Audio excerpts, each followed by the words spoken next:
Welcome to New Brunswick, winter edition. Folks, welcome to my humble homestead in New Brunswick, Canada. And the intention is for me to make 4 videos showing you the 4 different seasons of New Brunswick, Canada. And if you're here, it's probably because you want to not only learn about New Brunswick, maybe planning on moving here, this topography, geography, culture, whatever, but also in particular, me and how I try to live here in the forest as sustainably as I can, as off-grid as I can, plus my stories. And if you know me, and if you don't know me, I'll tell you, I don't like short stories. I prefer long stories. So you're going to get a lot of long stories. And I hope you like it because, like me, I prefer to have more information than less information. And so I suppose with that said, let's get into it. So I don't know if as you can see, I don't know how much this camera is showing you. Around me, all around me, there's about roughly minimum of 2 feet of snow, but on average about, I don't know why I'm yelling. As I was just putting the camera on, I dropped my mic, my white mic, in as much as I can see white snow everywhere. I couldn't find it. I don't have it. Doesn't have a tracking device or anything. But anyway, average of 3 feet of snow. 3 feet of snow. So if I'm 5'4" on a good day in the morning, 3 feet of snow is about waist high for me. And I wanted to see if I could make this video for you today, because although it's not a sunny day, it's an overcast day, gray day, a little bit breezy. The next 2 days, however, we're getting a lot of rain, a ton of rain. I think they're forecasting 30 plus millimeters of rain for 2 days, which means that much of the snow might not be here for me to show you. So I thought I gotta get out. I was in town today earlier. I go to town once a week, and to do grocery shopping, whatever. And I thought, if I don't hurry up, much of the snow will be gone, and then it won't be the same as, not the same true portrayal of winter in New Brunswick, Canada. So I'm going to tell you some key features, what you need to know about New Brunswick, Canada, and if you need if you have any more questions, if you're looking to move here, I can guide you with that, or whatever else other questions you might have. I know that in one reason I'm making this video is for my nephews in California who don't get snow, and their classmates that maybe contacted me about whatever else questions they have. So I'm going to position myself, orient myself so that you can, well, then you won't be able to see me. Okay, so let me just stand this way. I was going to turn the other way, so I'm facing south, but I'm going to face this way so you can see me. I don't have my back to you. So if I stand this way, I'll do a Da Vinci figure for you. Let me see, more like this. My face, I'm facing north. And to my north, I would say 2.5 hours, roughly 2.5 hours drive north in this direction. We will come to the border of New Brunswick, northern New Brunswick, which borders with the province of Quebec. province of Quebec is one of the bigger provinces in Canada and one of the more populated ones. Just to give you an idea in terms of population, well, we're talking about New Brunswick. Let me just tell you about New Brunswick. New Brunswick's land mass, if you look on the map, and I hope some of you have access to this now, or maybe you've done some research already. Look on the map, you'll see the map of New Brunswick, Canada, and the Atlantic Canada. We are the same size pretty much of some countries that you may, I can name some countries, smaller countries that you may or may not know about, but I can just right off the top of my head, I know one country that everyone's heard of, and that's Switzerland. Now, while the population of Switzerland is over 9 million people, the population of our province of New Brunswick, same size of land, is less than 900,000 people. It's actually closer to 800,000 people. So there are 10 times as many people in Switzerland as there are in New Brunswick, and they're same size. All right, so going back north. North of us is a border of us and Quebec. There's at least 6 million people just in Montreal, I believe. I'm pretty sure. I think. Doesn't matter, we're not talking about Quebec. And that province speaks mostly French. By mostly French, I mean maybe 85%. If I'm wrong, if some of you know, please correct me. As some kids might be watching this show and they want to know the right numbers. Now, New Brunswick, back to New Brunswick again.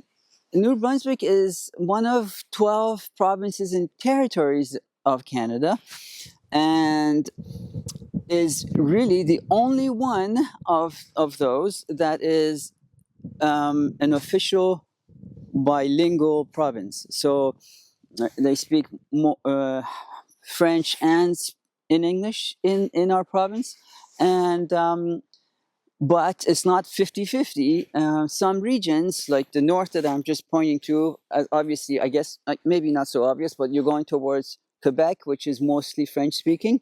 There, they speak mostly French. And on the east of us, people speak mostly French. So, but overall, because those two areas are not as populated as southern New Brunswick, which speak mostly English, I would say, and if I may be wrong, I hope I'm not, that I would say 75% of our province speak English, and 25%, these are rough numbers, give or two, plus or minus. And the other 15% or the other 25% speak French. So that's to our north.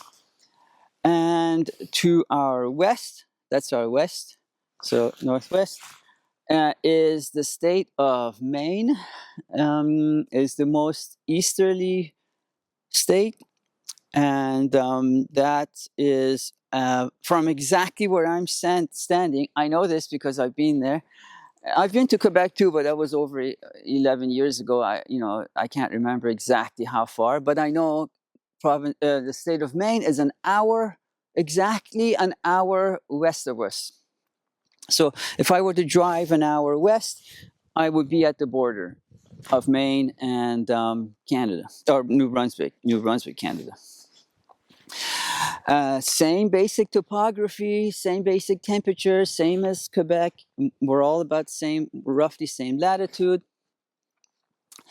And only a funny thing is that, a funny little whatever, is that when we drive an hour west to get to Maine, state of Maine, I remember because when we were new here, we were going there to do some cross-border shopping, whatever, from time to time, like a couple, 2-3 times a year. And we would get there. We wanted to get there at 9 because I'm a morning person. I wanted to get stuff done and then come back home and get on with the rest of the day. And we would get there and everything was closed. Why? Some of you already know. Can you guess? Because they're at a different time zone than us. it's funny to think that they're only an hour away from us, but they're an hour behind also. So our 9 o'clock was their 8 o'clock, and nothing was opening till 9. So we just had to drive around, and there's nothing open. It's crazy. Anyway, so that's the west of us. Now behind me, directly behind me, obviously, if that's north, what is that? South.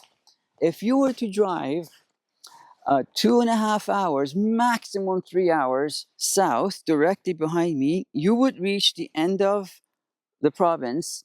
That's the most southerly part of the province, and you would reach the Atlantic Ocean.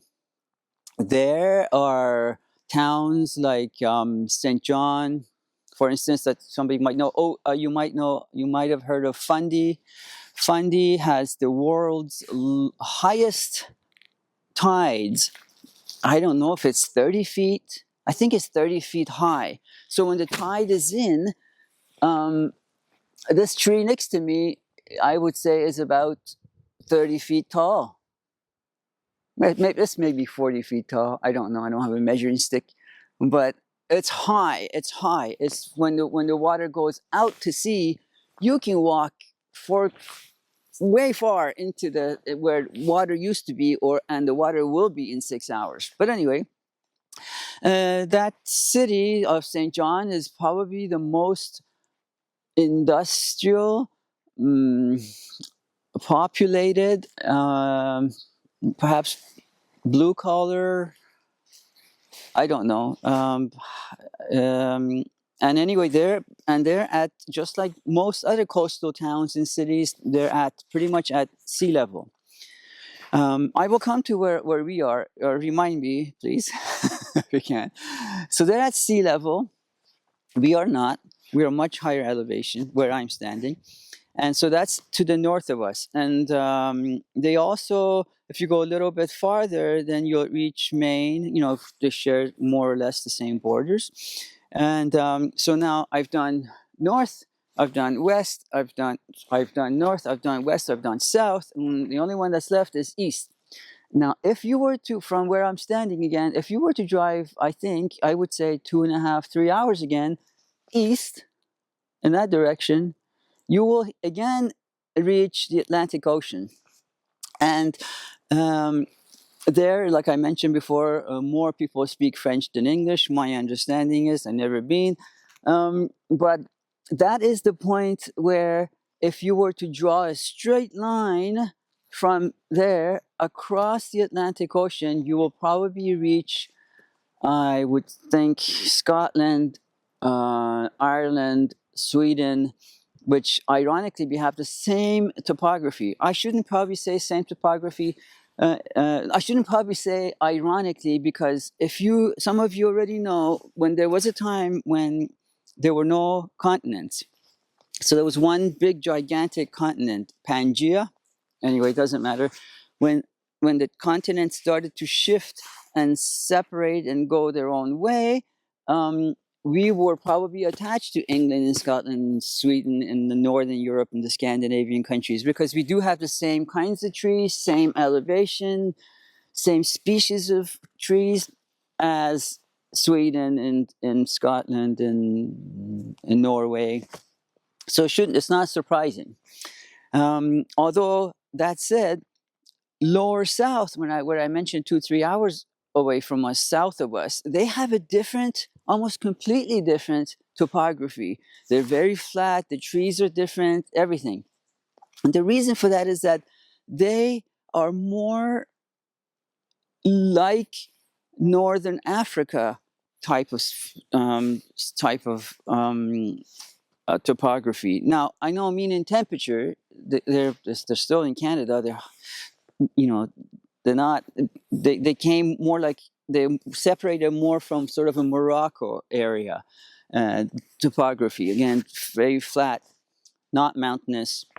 This is my understanding. I may be wrong. And no industry there, no industry to the east, no industry to the north, no industry to the west. But that said, forestry, that means, I don't know if some of you know logging, because I don't want you to think of, some you might hear forestry, that means people planting trees. Not necessarily. These are more like logging. So for the past 300 years, when Europe, in particular England, pretty much decimated their forests, because into one castle goes a lot of trees, not just for their interior, but I mean scaffolding, and then the whole village had to be living around this forest, this castle as they were building it, and then they needed accommodations where to live, and main source of heating was firewood, so many forests had to be, that's just for one forest. And that's the story for much of Europe, whether it's Germany, whether it's Sweden, France. So they don't have, when they started to run out of trees, they sent ships over here. At first it was, tall, big, gigantic trees of ours for their ships' masts. Those are where the flags, not the sails would be attached to, etc. And just in the biggest ones that in the center of the ship, but then sometimes there were more of them. And it started with that, and then for the past 200 years, we've been supplying the rest of the country, in particular the northeastern states, with lumber for them to build trees, for them to build houses out of. All right, so I mentioned the north and the west is yeah, and so where I'm standing, I'm more centrally located. Not exactly, because if you're good at math, and if you remember, I said we're only an hour away from Maine, but whereas we're two and a half hours away from the other coast. So if this arm, the length of my arm here, represents 2.5 hours to go to east, up to my elbow is how much space, how far I have to go to reach the state of Maine. So half the distance, as you can see, right? So where I'm standing, we're in a sort of a bowl-shaped topography, but I don't mean like a deep soup bowl, as you would imagine, but more of a shallow soup bowl. So there's a rim around the soup bowl, and we're in it, and it's not so deep. And when I say not so deep, I mean there are. I will show you the camera. I'll do a little scan when I'm done around, so you can see there's a mountain ridge that I'm looking at, and that mountain ridge is all around me, and it is about 1,000 to 2,000 feet higher than where we are, and we are about 1,000 to 2,000 feet higher than the south of us, where I said where you meet the ocean. So the bottom of the soup bowl, this shallow, the flat part of the soup bowl where I'm standing, represents something like 100 kilometers of I don't want to say flat, but it's not flat. It's like rolling hills and that. But this, as far as straight as you can get it, it's about 100 kilometers. So 100 kilometers of this bottom of where I'm standing, and then the bowl that goes up, that's about another 1,000 to 2,000 feet higher than where we're standing. It makes for beautiful sunsets and sunrises, because as the sun rises from the east, you can see the reflection of it on the west ridge, mountain ridge, which is Maine, about an hour away, and the other way around, when the sun sets, we see the reflection on the mountain ridge on our east, which is beautiful. So the winter's here now, where I'm standing. We're standing at one of the almost highest, because I did say we have 1,000 to 2,000 feet higher. But where I'm standing, I'm going to speak for what I know. Our winters are. I just mentioned that we're about to get a lot of rain, and that's very unusual for this time of year. Even though we're into March right now, first week of March, historically we never got any rain at this time. It almost always looks like this. Just beautiful, fluffy snow is around and it remains white and pristine like this because we don't have any industry or traffic or factories or anything here, or population. It remains this beautiful and white and pristine till it's gone. Till the last day of it. It doesn't get brown, it doesn't get black, it doesn't get dirty. It just stays this white till about, well, it depends. Now, see, that's the thing. Seasons, you know, when they talk about climate change, this is what they're talking about. The climate is changing. So this snow, I'll tell you a little a story. When we first moved here 11 years ago, this is our 11th winter here, that winter was 6 months long. I have never experienced that in my whole life, but in my 40 years of living in Canada, I'd never experienced a 6 months long winter. And I'm still living in Canada. I'm not living, you know, somewhere else, some warm, you know, like Hawaii or somewhere. They never get any snow. I think, oh, I went from no snow to 6 months. That said, that was the harshest and longest winter that even the local New Brunswickers had ever experienced. Temperatures, I'm talking about 11 years ago now, and then I'll come back to today. That the temperatures that year, we had many weeks of, and I'm going to give you the temperatures in Celsius. Hopefully you can convert it, or maybe you know Celsius better than Fahrenheit. The temperatures were, of many weeks, they were in high. When I say high, I mean low, right? Minus. High minus 20s, but really low minus 30 Celsius. With the wind, could be minus 39 if you were outside. And that went on for so long. The schools were canceled, even for our region that are used to winter and snow. The schools were canceled, many snow days and cancellations, so much so when you add it up, it added up to a month and a half of no school. Not in a row, but you know, many days. So that was the harshest winter we had. But the mildest winter that we also actually had was only, I would say, 4 months long, which again was the longest by my Canadian experience, having lived here 4 years. That's still a month longer than I'm used to, because where I used to live, somewhere else in southern parts of Canada, winters were just 3 months. If it was really long, it would be maybe 3 months and 2 weeks.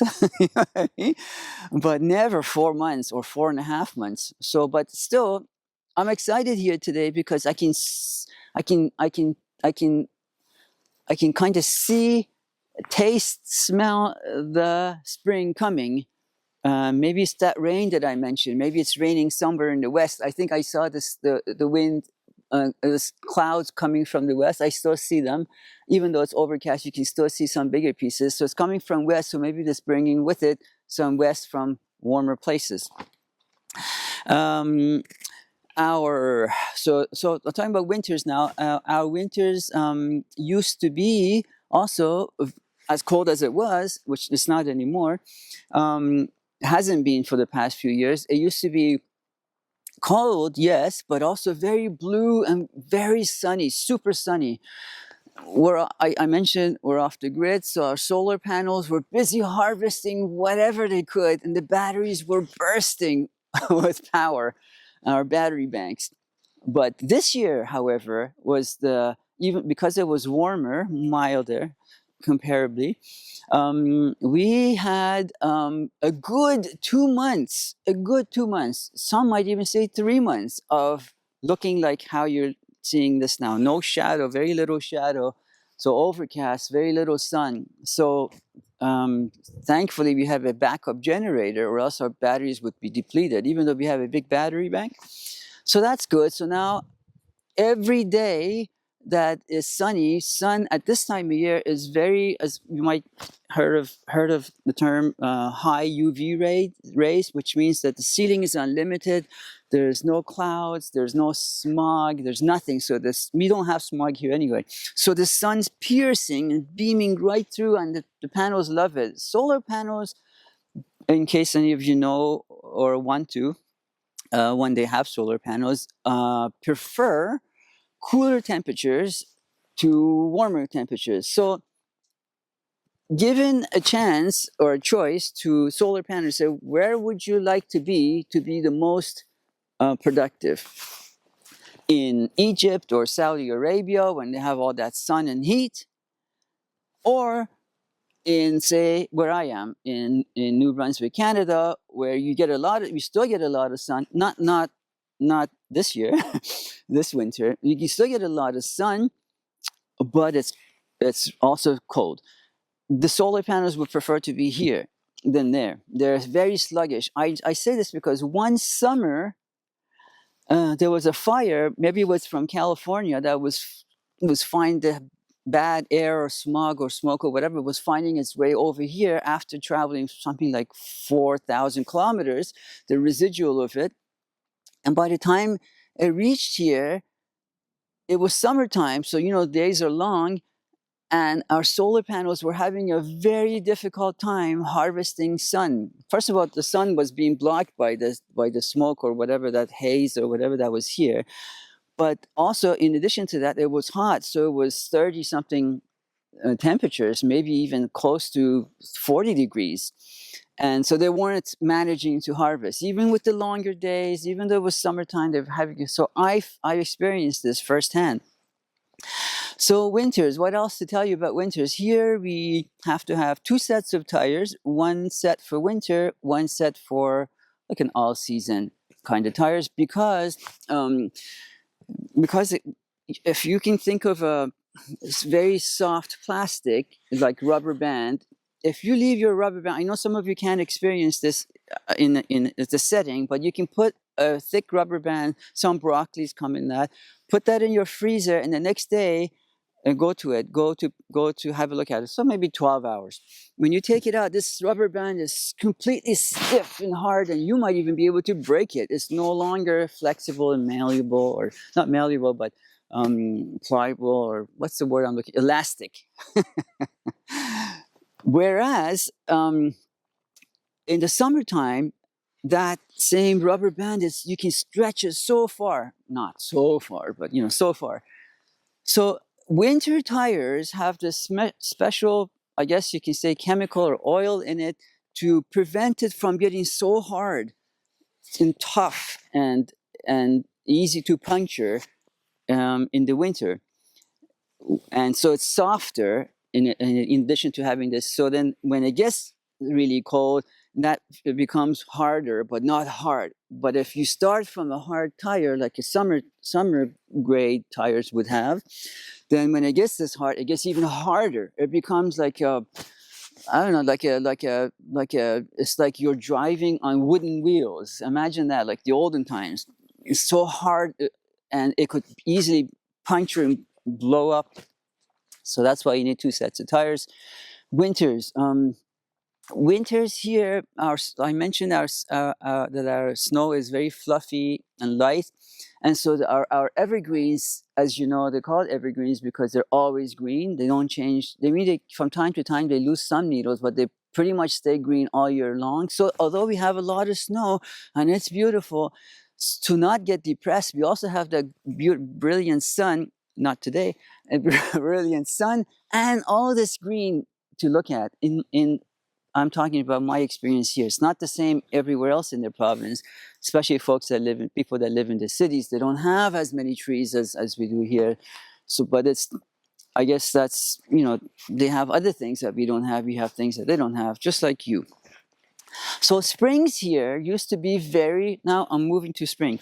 Springs here used to be, oh, you know what? Maybe I shouldn't talk about spring, summer, and winter now, because I want to make videos at that time of year to show you what it looks like at that time of year, and I'll tell you what's happening at that time of year, what's happening to the trees, what's happening to the buds. Some of these you already know, some of your smart cookies already know, but if you don't know it, then I can show you it then. So I don't know if there's any more to tell you about the winters here. Our snow is very light. And I remember my brother telling me one day, so, well, why is it, can you not get leaf blower and blow it as opposed to having to shovel it? And that's a good question. It's a very good question. And the answer is no, because although it's light and fluffy all the time, because we not all the time, twice a year it's heavy, just like most places that get snow, like four-season climates. That's the spring and fall when there's a lot more moisture and the temperatures are warmer, not as cold as today. And today isn't actually cold. It's supposed to be -5,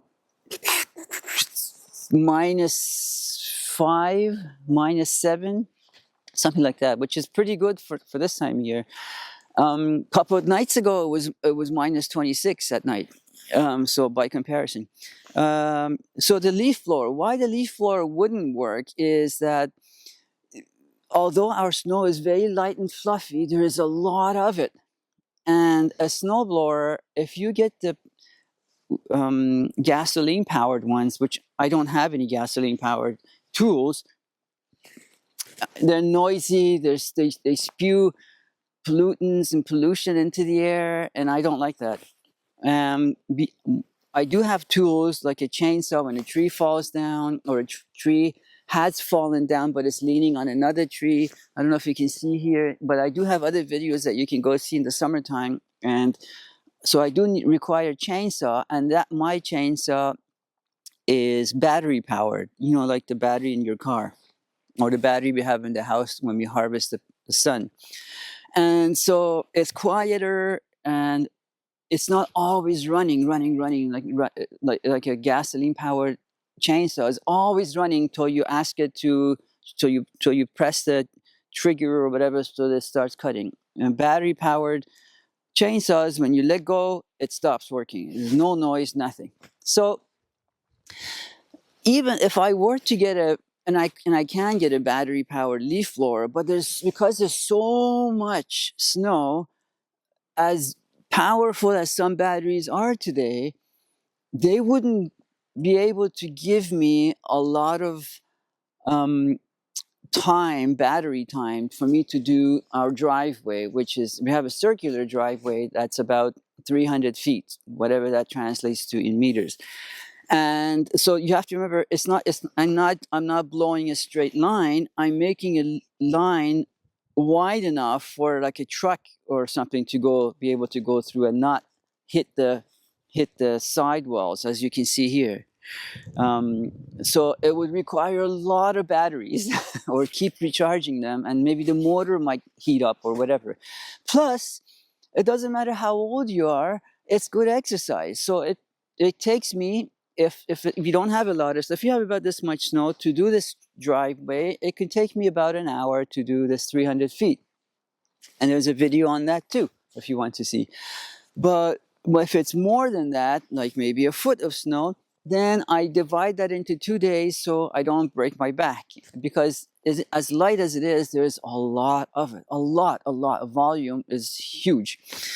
And when we get on those days that we get a lot more snow, for instance, so say one day we might get a foot, and next day we might get another, or maybe a day or two after we might get another foot, then I wait till it's all gone. I mean, all the snow, not the snow's gone, but all the snowing has done.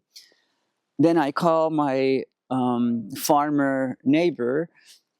There's a video on that. You can see how he comes and blows the snow. It's this gigantic blower. It's like a big archway, and then clears like he has now. And I'll show you his tire treads. You can see how big the tires are. These tires are enormous. They're twice as wide as a regular car tires. Tires are maybe my height, maybe even taller than me. The back tires anyway. Well, I think that's it for the winter. If you have any more questions, you let me know, and I will do another video like this. I don't know when, in a few weeks perhaps, showcasing you our spring in full in its full glory, I guess. Until then, as I say, as someone else has said, I'm borrowing it from I don't know who. Think outside. Box not required. Okay, folks, let me just show you a little bit around here, as I promised you. there is that ridge that I told you about. If you can see between, let's move. Okay, so these are the tire treads while I'm here. See how wide they are?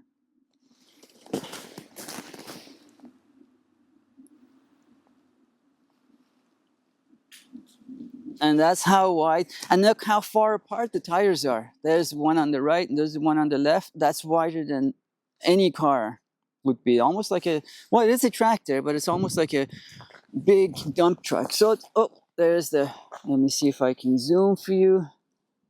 You see that straight line directing the middle of your viewfinder? That's the ridge that I told you about. That is 1,000 to 2,000 feet higher than where I am. So that would be that edge of that soup bowl that I told you about.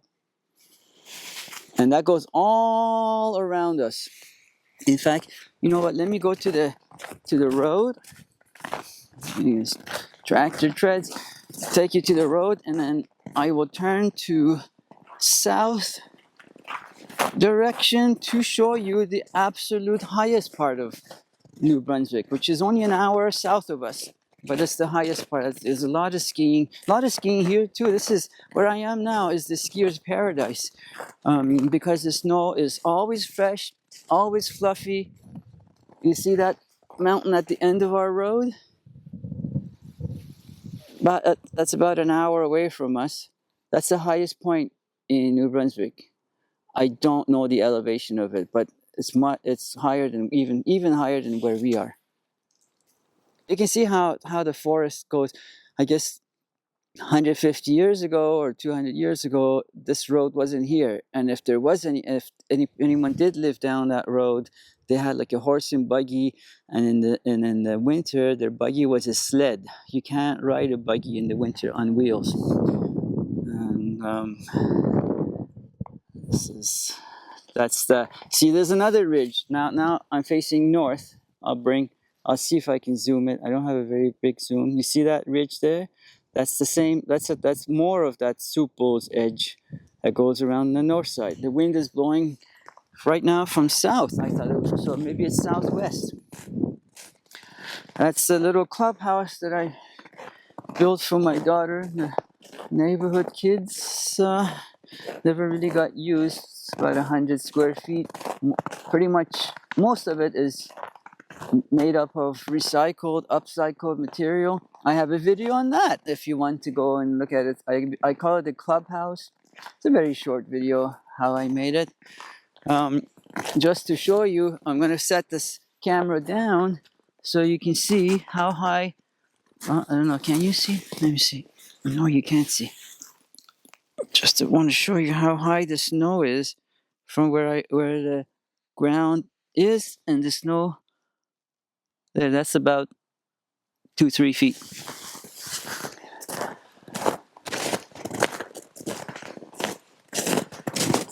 There is our gathering place, outdoor yoga, whatever. And here is, at the end of there, is like it used to be our chicken coop, and where our garden is at the back, where that big lump is. Look again, I'll set this down so you can see how high the snow is. Yeah, so I don't know how much of this will be around by Friday. No doubt we'll get more snow.